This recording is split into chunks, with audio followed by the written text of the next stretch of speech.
பிரதமர் வந்து மக்களுக்கு நமோ செயலி அப்படின்னு சொல்லிட்டு அதில் ஒரு அழைப்பு விடுத்திருக்காரு. இல்லை, அவர் புது புது வடையை சுடுவார். ஒரே சைஸில் வடையை சுட்டு எவ்வளோ நாளைக்கு தான் ஓட்ட முடியும்? அவர் விதவிதமான வடைகளை போட்டால் தான் விற்க முடியும் கடையில். ஒரே மாதிரி போட்டிருந்தாங்கன்னா அது நமத்து போய் கடைக்கு வரமாட்டாங்க. அண்ணாமலை வந்து எந்த பொறுப்புமே எனக்கு வேணாம் அப்படின்னு சொல்லிட்டாரு அப்படிங்கிற ஒரு தகவல் இருக்கு. நயினார் கேட்டதாகவும் அண்ணாமலை வந்து எனக்கு வேணாம் அப்படின்னு சொல்றாரு. நயினாருக்கே இதுக்கு வழி இல்லை. நயினார் என்ன பொறுப்பு போடுறது? நயினார் மாநில தலைவர் தானேங்க. அதுக்கு முன்னாடி அண்ணாமலை மாநில தலைவராக இருந்தவர் நயினார் எப்படி பொறுப்பு போடுவார்? இவங்களா சொரிஞ்சுக்கிறாங்க மாற்றி மாற்றி ஆஃபீஸில் உட்காந்து. வேற பொறுப்புகள் வந்து அவருக்கு கொடுக்கப்படும் அப்படின்னு சொல்லப்படுது. கொடுக்கப்போனா என்ன கொடுக்குறதுன்னே தெரியலையே. கார்பரேஷனில் தண்ணி திறந்து வேலை பார்க்குறாரு. ரிட்டையர் ஆனதுக்கப்புறம் அவருக்கு என்ன வேலை கொடுக்க முடியும்? பிரைவேட்டில் தண்ணி திறக்கிற வேலை கிடையாது. டெல்லியிலே அவங்களால ஒரு தலைவரை தேர்ந்தெடுக்க முடியல. பாரதிய ஜனதா கட்சி தலையில்லா முண்டமா வருஷக்கணக்காக இருக்கு. அப்பயும் மக்களோட மக்களாக நான் இருப்பேன் அப்படிங்கிறாரு. அப்போ ஏன் பதவி? மக்களோட மக்களாக தான் இருக்காரு. இப்போ வேற என்ன? இப்போ நீங்கள் டீ கடையில் போனீங்கன்னா 100 பேர் நின்றுட்டு இருப்பான். அவன் மக்களோட மக்களாக தானே இருக்கான். தமிழ்நாடு டைம்ஸ் வணக்கம். இன்றைய நேர்காணலில் மூத்த பத்திரிகையாளர் உமாபதி இருக்கிறார். வணக்கம் சார். வணக்கம் வணக்கம்.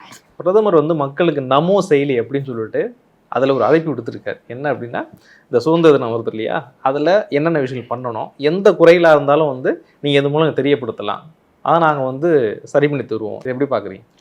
இல்லை, அவர் புது புது வடையை சுடுவார். ஒரே சைஸில் வடையை சுட்டு எவ்வளோ நாளைக்கு தான் ஓட்ட முடியும்? அதனால் புது புது வடைகளை சுடுவார். சில பேர்லாம் இப்போ சென்னையில் பல இடங்களில் பார்த்தீங்கன்னா 10 ரூபாய்க்கு 3 வடைன்னு ஒன்று போடுவாங்க. புரியுதா உங்களுக்கு?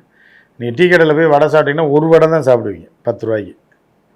10 ரூபாய்க்கு 3 வடைனா நீங்களே ஒரு 5-6 வடையை சாப்பிட்ருவீங்க. வேறு வேறு வெரைட்டியாக இருக்கும். அப்போ விதவிதமான வடைகளை போட்டால் தான் விற்க முடியும் கடையில். ஒரே மாதிரி போட்டிருந்தாங்கன்னா அது நமத்து போய் கடைக்கு வரமாட்டாங்க நாள். அதனால் புது புது வடைகள் சுடுறதுலேயும் உருட்டுறதுலேயும் நம்ம பெரிய ஆள். இப்போ டெக்னிக்கலாக உருட்டுறாரு. அவர் ரேடியோவில் உருட்டிகிட்டு இருந்தார். இப்போ வந்து ஒரு செயலி, அந்த செயலி மூலமாக உருட்டுறாரு. அவ்வளோதான். உருட்டு ஒன்று தான், ஆனால் வேறு வேறு ரூபத்தில் வரும். அதனால் எந்த பிரயோஜனமும் இருக்காது. நாட்டு மக்கள் நாசம்தான். இல்லை, அதில் வந்து ஈஸியாக என்னோட வந்து எல்லாரும் கனெக்ட் பண்ணிக்க முடியும். அது எப்படி? என்ன 150 கோடி பேர் அனுப்புனானா என்ன ஆகும்? ஃபோன் வெடிச்சு இது என்ன அந்த செயலி வெடிச்சு சிதறிச்சுன்னா நம்ம எவன் இது பண்ண முடியும்? ஒரு லட்சம் பேர் ஒன்றா வந்தாங்கன்னா கூட நாசம்தான். செயலி ஓப்பன் ஆகாது. ஸோ சும்மா இது அடுத்த கட்ட வடையை சுடுறது தான். அடுத்த வியாபாரத்தை ஆரம்பிக்கிறாருன்னு அர்த்தம். அதனால் எந்த பிரயோஜனம் மக்களுக்கு இருக்காது, தமிழ்நாட்டுக்கு இருக்காது, இந்தியாவுக்கு இருக்காது, சங்கிகளுக்கு இருக்காது, எவனுக்கும் இருக்காது. அது ஒரு புது வடை தான். இல்லை, இந்த சூழலில் வந்து இப்போ பாஜக தரப்புலேருந்து அடுத்தடுத்த பொறுப்புகள் சொல்லப்படும் போது அண்ணாமலை வந்து எந்த பொறுப்புமே எனக்கு வேணாம் அப்படின்னு சொல்லிட்டாராம் அப்படிங்கிற ஒரு தகவல் இருக்குது. நயினார் கேட்டதாகவும் அண்ணாமலை வந்து எனக்கு வேணாம் அப்படின்னு சொன்னாங்க. நயினாருக்கே இதுக்கு வழி இல்லை. நயினார் என்ன பொறுப்பு போடுறது? நயினார் மாநில தலைவர் தானேங்க. அதுக்கு முன்னாடி அண்ணாமலை மாநில தலைவராக இருந்தவர் நயினார் எப்படி பொறுப்பு போடுவார்? இவங்களா சொரிஞ்சுக்கிறாங்க மாற்றி மாற்றி ஆஃபீஸில் உட்காந்து. நீங்கள் தமிழ்நாட்டில் இருக்கிறவங்களுக்கு பதவி போடணும்னா டெல்லி தான் போடும். டெல்லியிலே அவங்களால ஒரு தலைவரை தேர்ந்தெடுக்க முடியல. பாரதிய ஜனதா கட்சி தலையில்லா முண்டமாக வருஷக்கணக்காக இருக்குது. இப்போ இவங்கெல்லாம் ஒரு கட்சி நடத்துகிறாங்கன்னு இவங்களாம் சொல்லிக்கிட்டு இவங்களுக்கெல்லாம் இப்போ இது இல்லையா? என்ன மாணவக்க ரோசர் இல்லையான்னு தெரியல. ஒரு அகில இந்திய கட்சிக்கு தலைவரே இவங்களால போட முடியல. மாநிலத்துக்கு தலைவர் போட முடியாமல் இத்தனை நாள் இருந்து நயினாரை தூக்கி போட்டிருக்காங்க. நயினார் எப்படி அண்ணாமலை பதவி விடுவாப்புல? நயினாருக்கு சீனியர் அண்ணாமலைகிட்ட வேலை பார்த்தவர் தான் நயினார் அந்த கட்சியை பொறுத்தளவுக்கு. அண்ணாமலை மாநில தலைவராக இருக்கும்போது அவர் கீழே பணியாற்றியவர் தான் நயினார் எப்படி அண்ணாமலை போஸ்டிங் போடுவார்? இவங்களாம் ஏதாவது ஆற்றி பொழுது போகாதுக்கு எதாவது பேசிப்பாங்க. இப்போ நீங்கள் என்ன பண்ணுறீங்க அப்படின்னா, இப்போ வீட்டிலே இருக்கும். திடீர்னு பசியில் போனால் கூட என்ன இருக்குன்னா ரசமும் துவையலும் இருக்குன்னா வேணான்ட்டுருவாங்க. அதுக்காக உங்களுக்கு பசிக்கலைன்னு அர்த்தம் கிடையாது. இதை திங்கிறதுக்கு பேசாமல் இருந்துடலான்ட்டு அர்த்தம்.